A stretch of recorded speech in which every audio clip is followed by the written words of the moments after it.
Hello dear students, आज हम रोजाना की तरह वेरी इंपॉर्टेंट एमसीक्यू करेंगे क्लास 10 साइंस के। कल हमने 10 क्वेश्चन करे थे, उससे आगे से करते हैं। क्वेश्चन नंबर 11 है, which of the following is weak acid? A HCl, B H2SO4, C HNO3, D CH3COH। तो एसिटिक एसिड इनमें से सबसे वीक एसिड है, तो डी आंसर हो गया।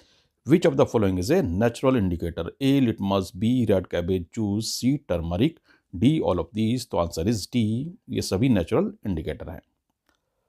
Pop test is use to detect presence of A oxygen, B carbon dioxide, C hydrogen gas. तो hydrogen gas है इसका correct answer. Neutralization reactions occur between acid and base.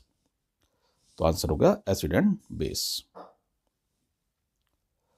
Similarities in bases and acids, both produce ions, B both are corrosive in nature, C aqueous solution of both allow electricity to pass through them, all of these। तो ये हो गए all of these, क्योंकि ये सारे ही होते हैं acid और बेस पे सिमिलैरिटीज हैं ये सारी। Tooth decay starts when pH of the mouth become A7, B 6.5, C less than 5.5, D none of these. यानी 5.5 से जब कम होता है तब टूथ डिके शुरू हो जाता है। तो आंसर हो गया हमारा C. Which of the following is pH of strong acid? A7, B6, C5, D2। तो 7 से कम सारे ही एसिड हैं, लेकिन स्ट्रॉन्गेस्ट वो होगा जिसका pH सबसे कम होगा। तो आंसर होगा D. Which of the following is formula of plaster of Paris? A CH4 half H2O। आपको हाफ की तरफ ध्यान देना, तो ए होगा इसका आंसर। ठीक। विच of the following is about plaster of Paris? इनमें से कौन सा प्लास्टर ऑफ पेरिस के बारे में बताता है?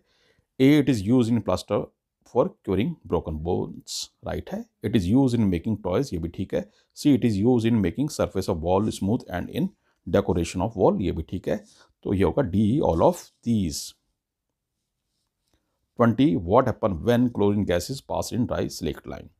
ए ब्लीचिंग पाउडर इज फॉर्म्ड। तो ब्लीचिंग पाउडर ही बनता है। इसका फॉर्मूला भी याद कर लीजिएगा, वो भी पूछा जाता है। इस तरह से आपने वेरी इंपॉर्टेंट क्वेश्चंस किए 10। तो डेली 10 क्वेश्चन आप करते रहिए और आपके अच्छे मार्क्स आएंगे। कोई प्रॉब्लम है तो कमेंट सेक्शन में पूछ लीजिएगा। और अगर पूरा चैप्टर समझना है तो आप प्लेलिस्ट में जाकर पूरा चैप्टर पढ़ सकते हैं। उसमें चैप्टर वाइज है, हिंदी और इंग्लिश दोनों में।